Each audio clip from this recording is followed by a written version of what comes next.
Olá pessoal, tudo bem? Professor Diego de Filosofia novamente com vocês. Hoje para fazermos a terceira aula a respeito de Platão, em que trataremos especialmente do mito da caverna e da concepção de amor para Platão, sendo que este último conteúdo não está no livro de vocês, mas é sumamente importante. Não dá para passar por Platão sem pensar no amor platônico, né? E leve em consideração de que normalmente não é aquilo que nós, assim, vulgarmente esperamos, né? Ok? Sendo assim, é o plano para hoje. Na aula ao vivo eu complementarei essa aqui, embora eu acho que em 10 minutos dá para colocar aqui estabelecidos os principais pontos a respeito desses dois assuntos aqui. Tudo bem? Então, lá no livro de vocês, podem continuar lá do conteúdo em que estávamos vendo, a nossa terceira aula a respeito de Platão. Sendo assim, pessoal, o mito da caverna, que é muito conhecido, nós temos lá o quê? Nós temos aquele dualismo platônico sobre o qual comentamos na semana passada, na aula anterior, vocês podem retomar se for o caso, em que você tem lá uma divisão entre um mundo que está dentro da caverna, em que você tem pessoas que estão algemadas, olhando para uma parede, em que sombras são projetadas a partir da entrada da luz lá pelo fundo da caverna, em que alguém, atrás de um muro, alguém está manejando objetos, estátuas, a partir da luz solar. Essas sombras são projetadas lá na parede e aquelas pessoas que estão dentro da caverna, algemadas e não podem girar o pescoço porque também há algo prendendo a visão deles, somente essa parede, essas pessoas estão olhando e achando que toda a realidade possível é aquela que está sendo projetada. Resumido em linhas gerais, embora o livro de vocês traga todo o diálogo ali em que na República de Platão é apresentada a noção, o mito ou alegoria da caverna. Então complementem lá com outros detalhes, só esquemei aqui de modo genérico para poder comentar em cima.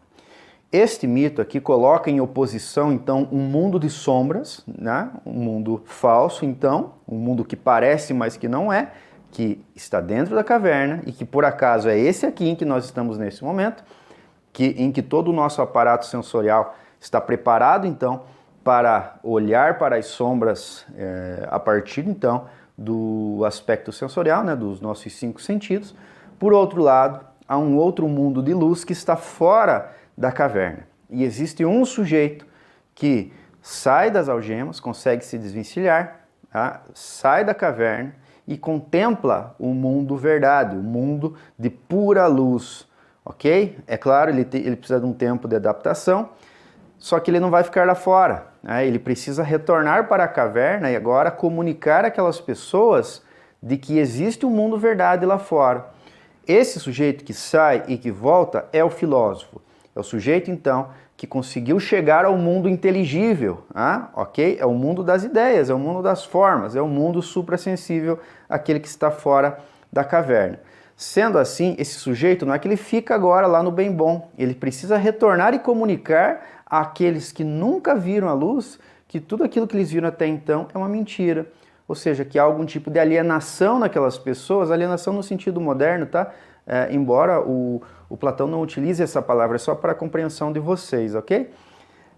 Esse sujeito, ele vai ser tomado como louco, esse que veio de fora, o filósofo, justamente porque ele é um contra a maioria. A maioria é aquelas pessoas, é composta de pessoas que sempre, normalmente, quando dizem conhecer alguma coisa, é somente pela opinião, é somente pela doxa. Por outro lado, o filósofo é aquele que persegue a episteme, ou seja, o conhecimento mesmo das coisas. Os filósofos são sempre a minoria dentro de uma sociedade, ok? E ele será tomado como louco e provavelmente será perseguido. Ele vai demorar um tempo para se adaptar novamente às sombras, porque ele contemplou a luz e agora ele tem que se acostumar, ele vai ser tomado como bobo pelos demais. Olha, ele está se batendo todo, ele não consegue enxergar direito. Esse sujeito é o filósofo. Sendo assim, a gente percebe que há um descompasso, pessoal, e aí que está. Temos falado nas duas últimas aulas que, para Platão e para Sócrates, o corpo é uma prisão da alma.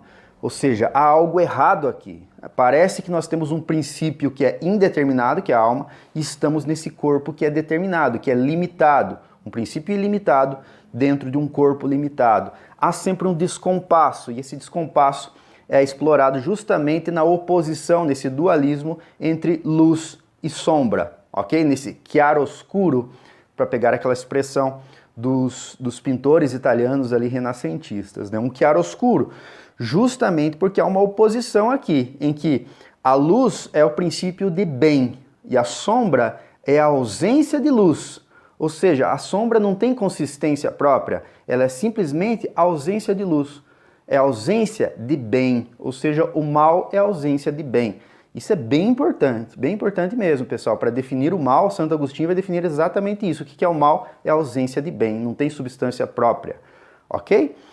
Isso depois, né, a partir de uma leitura, certamente, desses aspectos que estão sendo comentados nesse momento, ok? Sendo assim, segundo Giovanni Reale, que é um estudioso famoso do Platão, ele vai dizer que existem 4 significados para o mito da caverna. Anotem lá, pessoal, esses 4 significados, porque o livro de vocês não traz esse aspecto aqui.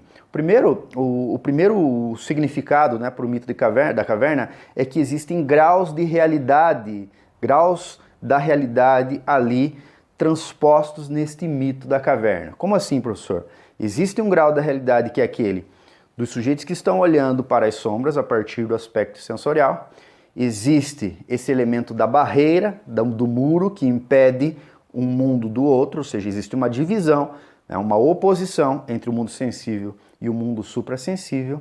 Existe lá também, existem as estátuas, né, que representam justamente algo sensível, tá, e ao mesmo tempo, enquanto objeto ali disposto, mas que produz sombra, que são os espectros, né? são os simulacros, digamos assim, as simulações que vemos nas paredes, e existe fora disso tudo o mundo verdade, ou seja, existem também, dentro deste primeiro aspecto dos graus de realidade, 4 momentos. Por outro lado, existe também uma espécie de ascese espiritual, de uma subida espiritual representada por esses sujeitos que estão nas sombras e vão em direção à luz. Também existem graus de conhecimento, né, que são possíveis. Sujeitos que conhecem as sombras e que vão em direção à luz.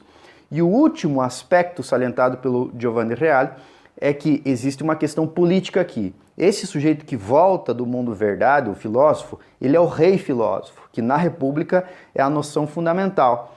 Para Platão, no estado ideal, quem deve governar é o filósofo, é um rei filósofo, ou seja, o governante deve ser um filósofo. Por quê? Porque o perfeito filósofo é um perfeito político e o perfeito político é um perfeito filósofo. As duas frases, na verdade, se só inverte, dando a noção de que há uma equivalência entre os dois. E o que é o amor nesse sentido? O amor é justamente uma experiência que ocorre dentro da caverna, mas que nos conduz para fora. É uma experiência alógica, ou seja, você não experimenta de modo racional isso, né? De modo lógico, racional. É uma experiência alógica, mas que pode nos conduzir ao sumo bem. Como assim? A concepção de amor platônico está sobretudo no livro O Banquete, né? Também traduzido como Simpósio de Platão. É um diálogo em que Sócrates está lá. Várias pessoas dizem o que é o amor, a divindade, né? O amor, Eros e tal. E chega o momento em que Sócrates, na aula ao vivo eu detalho outros discursos, tá? Mas há um momento em que Sócrates defende que o amor puro é aquele justamente que não está apegado estritamente às paixões do corpo.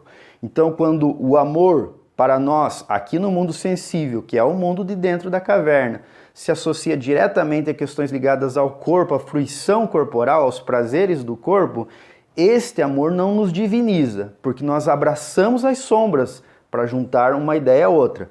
Nós olhamos para as sombras na parede e abraçamos pedra, abraçamos sombra e não abraçamos nada então. Para que serve o amor aqui? Serve para apontar, juntamente com o elemento de beleza, né, o belo, o bom e o verdadeiro, estão associados aqui, esses 3 elementos. Esse amor aqui tem que se manter puro, ou seja, tem que se manter ideal, justamente para que ele nos conduza ao mundo suprassensível, ao mundo das ideias, ao sumo bem.